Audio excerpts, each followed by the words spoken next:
you doing, you want?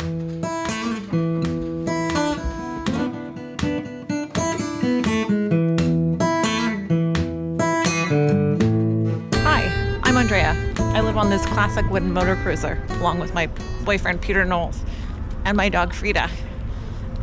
We're fixing up the boats for some pretty ambitious cruising sometime, so if that's the kind of thing you're interested in, please stick around and subscribe.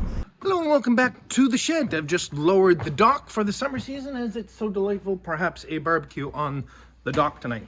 All right then, well, back to some work for MV Zephyrus this week. And that's going to be in the form of some new cabinet drawers for her aft cabin. And I'm going to build them largely, at least the carcasses, out of this Russian birch. Now this is very similar to Baltic birch that maybe people are familiar with in terms of cabinet making. You'll see it has lots and lots of plies. It's quite lovely stuff. Now this is Russian birch, and the difference is, as far as I can tell, at least by the distributor I bought this from, is that it's available in 4x8 sheets, whereas Baltic birch is always in 5 by 5 sheets.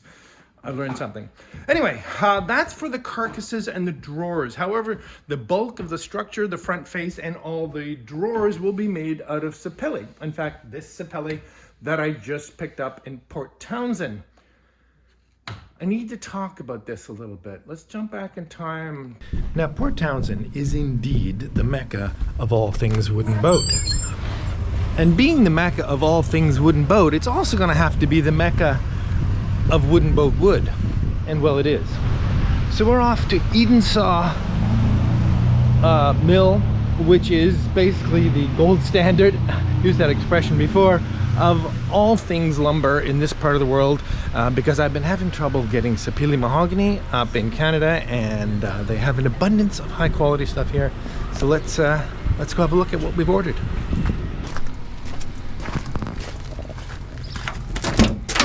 Okay, so I've just loaded up my wood. Here's another batch of sapele that someone else is getting. You can see some of it is great, some of it is not so great. The wood I got, unfortunately it's raining, so it's under a tarp, is, I'm gonna say it's 80%, but it's not 100%. There's some sapwood in it, there's some figuring. You can see that there is a fair amount of figuring in this.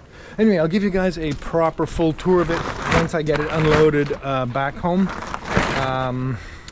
They have an abundance right now of 5/4, in other words 1 1/4 inch wood, which would be dressed to 1 inch, which is the wood I would use for the cabin sides if I was to take on that project sometime soon. I can't do it this year, but anyway, the thing about this wood, I'd love to just have it and then do the work at my convenience. Anyway.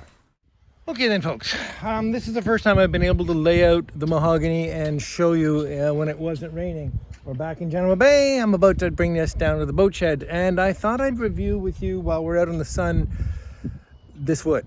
Now, this is sapele mahogany, which I just purchased in Port Townsend, Washington from Edensaw Mill. There's no secret of that. Obviously, that's why I went to get it. However, I would call this wood barely adequate.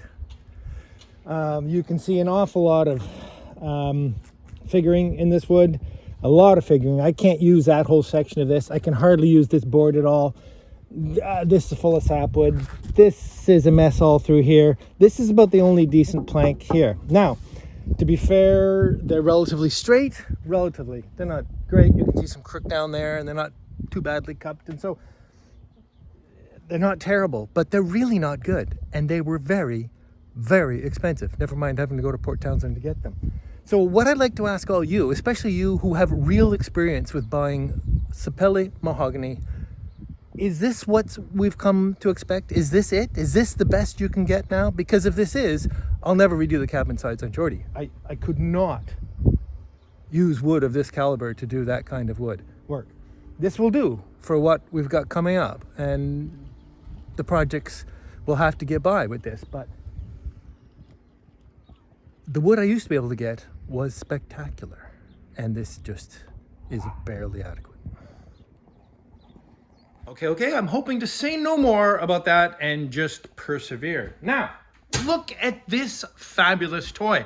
This is the Porter Cable Dovetail jig, a beautiful, beautiful, beautiful thing that was gifted to me some time ago by a fine fellow named Paul Kaimakis. And thank you very much, Paul. And I apologize, it's taken me, well, I think it's been years before I actually got to play with it. I've been wanting to make lovely blind dovetail drawers for quite some time, and this is the first project where we're going to get to play with it. So I'm going to sit down, read the manual, get acquainted with this.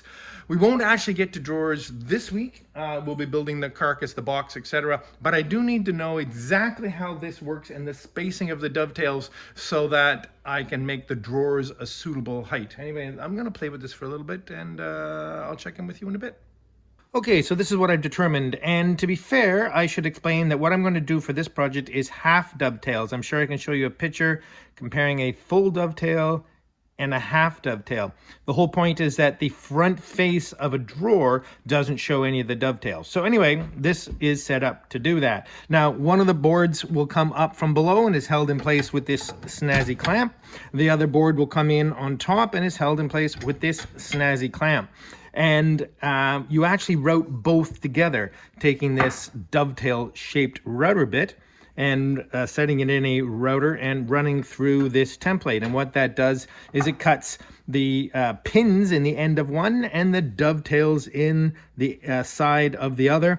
And when you take it all apart, they mesh together perfectly. The trick is, of course, because they're cut in the same cut, one of the boards has to be offset by half a pin or half a dovetail, so that, because in one case you're cutting out the actual gaps between, in one case you're cutting out the actual slots. Probably too much for one moment. The basic thing that I need to pay attention to here is the dovetail on this are set apart by exactly 1 inch. Very, very convenient. Thank you ever so much, Porter Cable.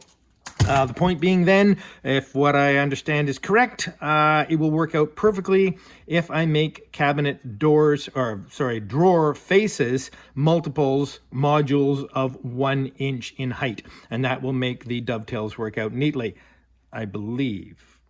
It's actually beautifully slick. Okay, before I put it all away, because I think I'm done with it for this week, I should point out that for it to run the router properly into the template here, it uses this small bushing, and the bushing needs to be locked into the base plate of the router. And I knew this was the case before. The base plate of my router doesn't accept this bushing, so I'm gonna have to go to the super duper tool store and find some sort of adapter that I can put this bushing in the base of my Bosch router. I don't think that's gonna be a problem. Okay, I'm gonna put this away and start to figure out the box. Okay, my preliminary math has told me I'm going to make a top drawer of 6 inches and then 2 lower drawers of 10 inches. Now I got to see if I have suitable wood for that. As I mentioned, I don't want to dwell on, some of this is not brilliant. If I discount this sapwood, I can't quite. Nope. Way too much sapwood. Let's look at this one. This is actually the sweetest board in the pile, and it is 11 inches. I should be able to get all 4 drawers of the big drawers out of this piece. Okay, I think we're okay.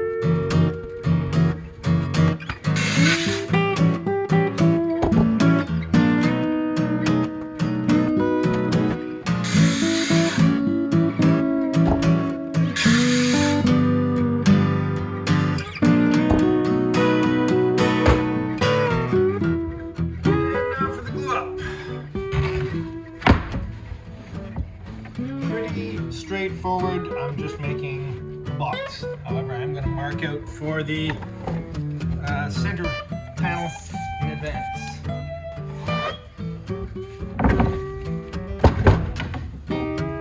line will simply be to run the screws down from the outside after it's put together.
Now to put the middle panel in, because I do want to glue it, you can imagine I can't glue it without it turning into a big mess. So what I'll do, I'll just use my handy dandy bar clamp in spreading mode and spread the case just enough that I can get this panel in without getting it all goopy.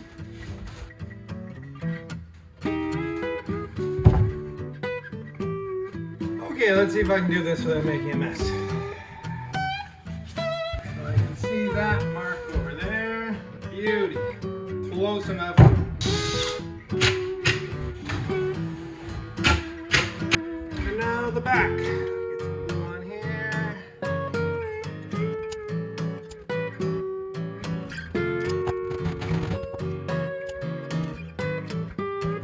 Okay, this won't be precarious at all. The trick here, of course, is that this is what's going to make the whole thing square.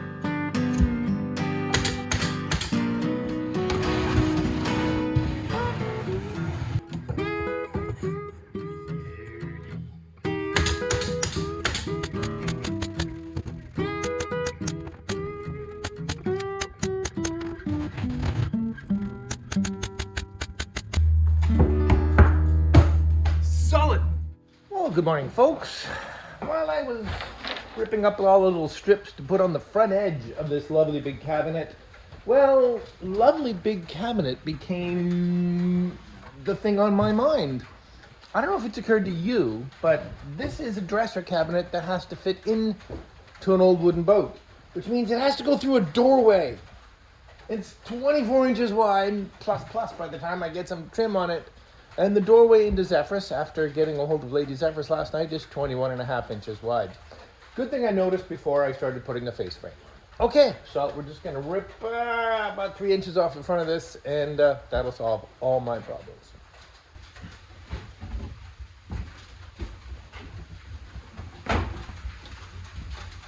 Not my finest hour, but I must say, a relatively simple fix.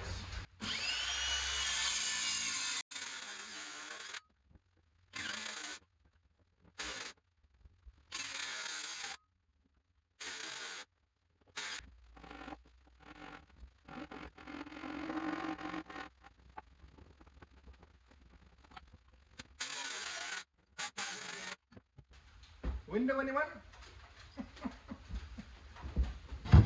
So I've just removed the screws from my little window here, and I'm just curious as to how strong this glue is.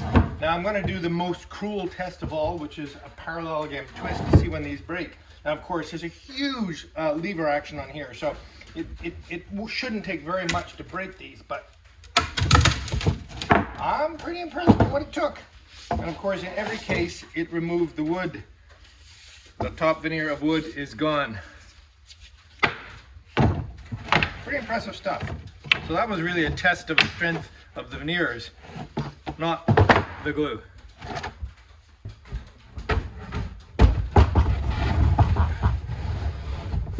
Okay then, let's get some pretty mahogany on the front of this. Okay, now before I get too far into it, I should probably explain that this is going to be a face frame style cabinet. In other words, there will be a mahogany frame here between all the drawers, and the drawers will fit flush. In other words, they'll go into the whole thing will be perfectly flush when it's done. So basically what that's going to consist of is a strip across the top, a strip across the bottom, and then some strips down the edge, and most complex, some strips between the drawers. But these pieces actually provide some structure. It'll be the beginning of the tracks, the runners that the drawers will run on. I'm not going to use any of these kitchen style easy soft close stuff. These are strictly traditional wood on wood, wood on some beeswax on wood, sliding drawers. So what I'm going to do for the two pieces in between, the layout is 6 inches, 10 inches, 10 inches. So there's a piece across here. What I'm going to do, I'm going to let it in here. Very, very simple. In other words, I'm just going to put some screws in the outside edge, and that'll give it plenty of structure. But I want it to be continuous through the middle, so I'm going to cut a little notch in here that this can sit in, and then create that continuous structure of wood through there. So it's a little more complex than that, because it's important to me that this has a rail-in style look to it. So the vertical pieces have to be continuous. Cut a little dado in here for them to sit into there properly. Anyway, I'll figure that out as we get along. Let's get these in and then move on from there. Okay, so I've laid out all the face here. So I don't know if you can see from where you are, but these are my two horizontals here, and this is where I have to cut those two notches. Alright, let's see how this works out for me.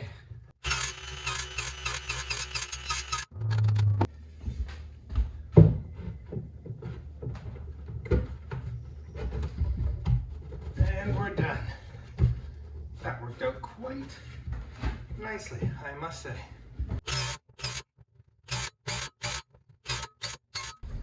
I'm going to rely on these pieces to take out the slightest bow in the outside panels here.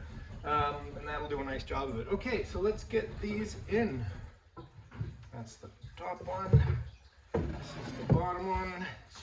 Get some adhesive on here.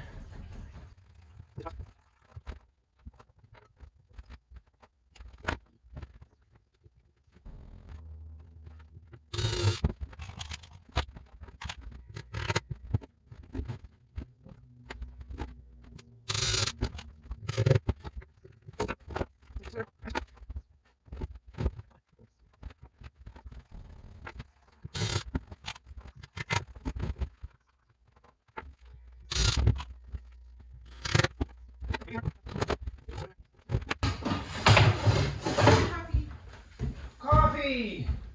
Thank you, thank you, thank you. Sorry, it will not froth. I know the cream is, there's something wrong with that cream.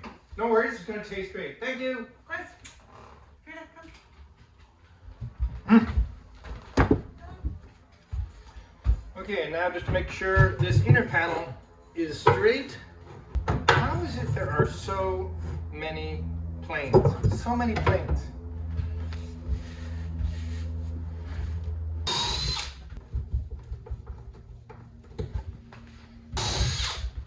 I have to sink these ones really deep because I am going to dado out a 1/4 inch off the front.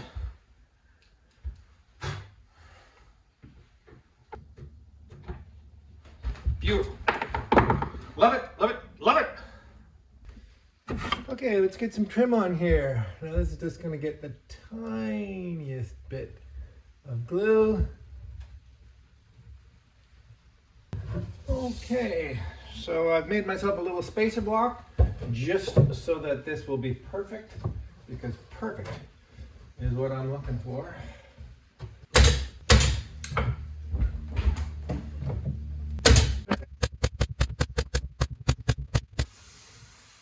Love this thing.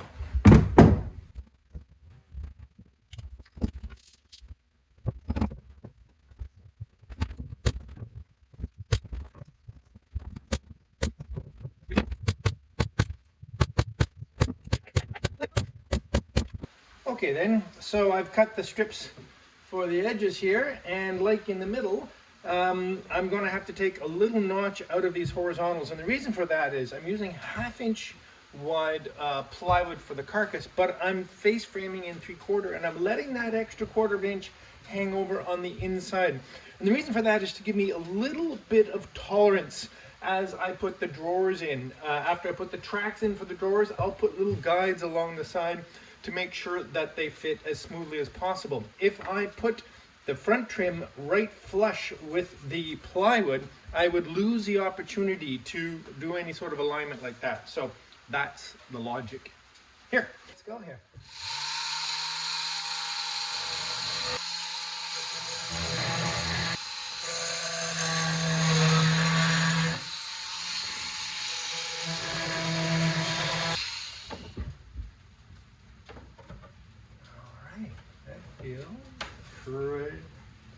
They're pretty good.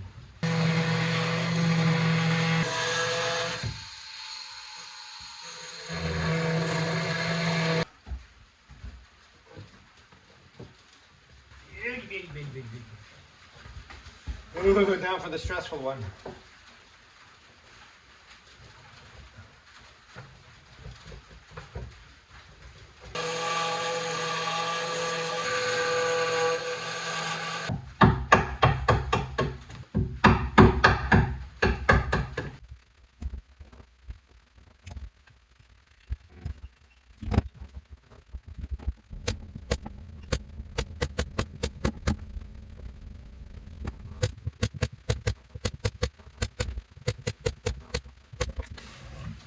I love it.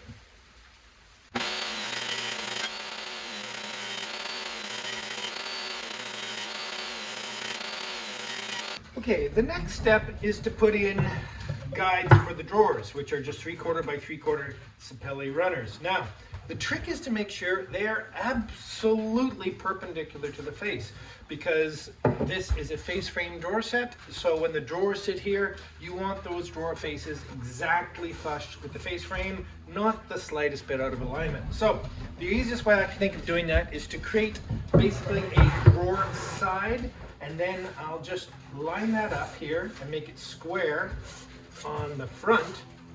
Absolutely perfectly square, right like that. Clamp it in place, and then take my guide and slap it on the bottom.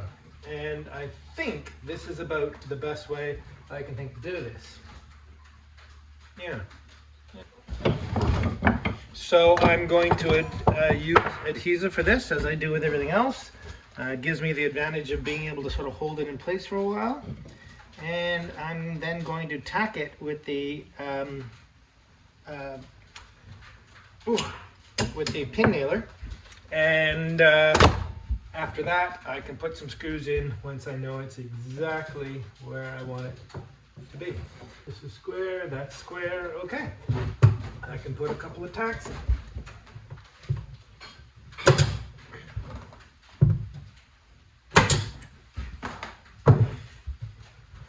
Almost seems too easy. Anyway, take this off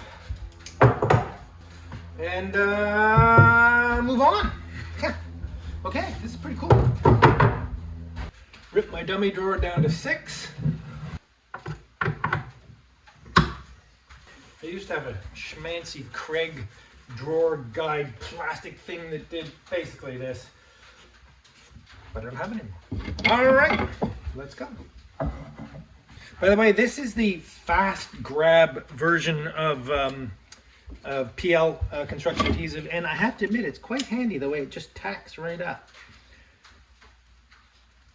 Let's see how that feels.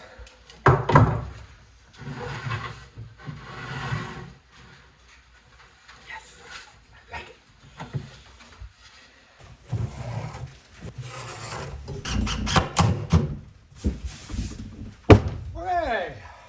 Okay, so for the center ones, because they're directly offset each other, I'm just going to put big screws right through both sides.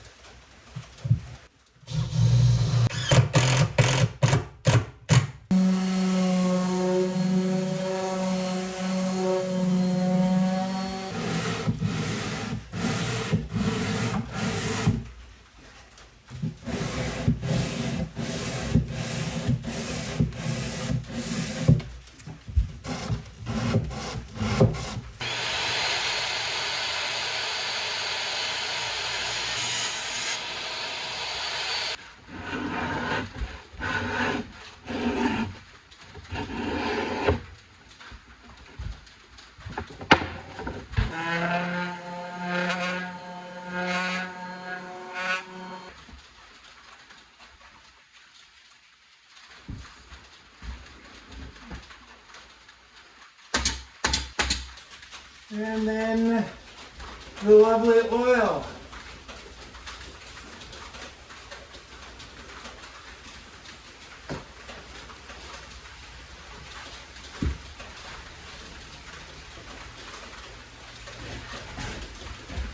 And there we go, all ready for next week when we'll get to the drawers and the dovetail jig. So excited about that.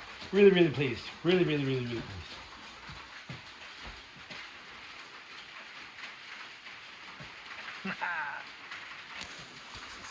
Well, and welcome to this week's Travels with Geordie Beer of the Week. You can see we're making the very most of the sunshine.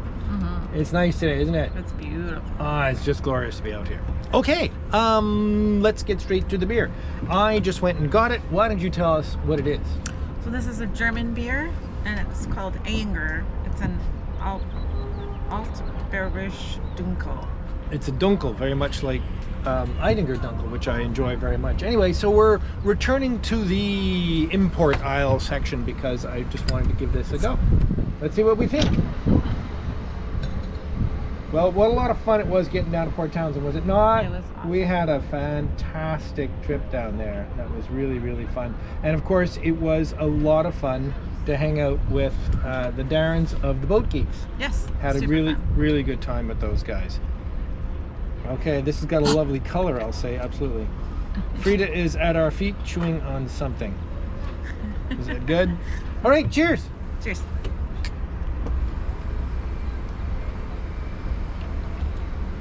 Oh, Well, that's good. buttery and warm, Very and nice. it's a Dunkel. It's very much like Yeah. Eidinger. It's very, very good. I like it a lot. Okay, first off is to award a Travels with Geordie t-shirt. Extra special though, the good folks at Boat Geeks said that we should also give this week's winner a Boat Geeks t-shirt. So, Vagabond 1209, not only have you won a T-shirt. from, Travels with Geordie. you've also won. A Boat Geeks T-shirt. Excellent. So send us an email at Swag at travels.geordie. Swag at travels.geordie. swag at travelswithgeordie.com. With Geordie.com. I put you on the spot. I didn't tell her I was going to get her to do any of that. All right, excellent. I do want to give great thanks for some lovely gifts that came to us over the Amazon wish list. Yes, very exciting. And well, that's pretty kind of you because these are all tools. Well, the tools are not Tools. as So it's the other thing. First off, the 3M Cubitron Extract sandpaper. This is the high extraction. In other words, lots of holes in it for vacuum extraction. Isn't that exciting? Very. Very exciting. Means less dust in the air, less dust in my Your lungs. lungs. Right. Excellent. Anyway, this was sent along as an experiment. We're going to start to play with this, and it was a gift from Rob Cameron. Thank you very much, Rob. I can't wait to get to try this stuff. It looks really, really, really nice. Also off the wish list is one of these beautiful, these are brass, although they're hand rub finish put on them, but they're brass doorknobs, and this one is the square plate style. We've been gifted round ones, which we're going to use on the side doors at the front of the boat, but this one is going to be the door to the new head aboard poem.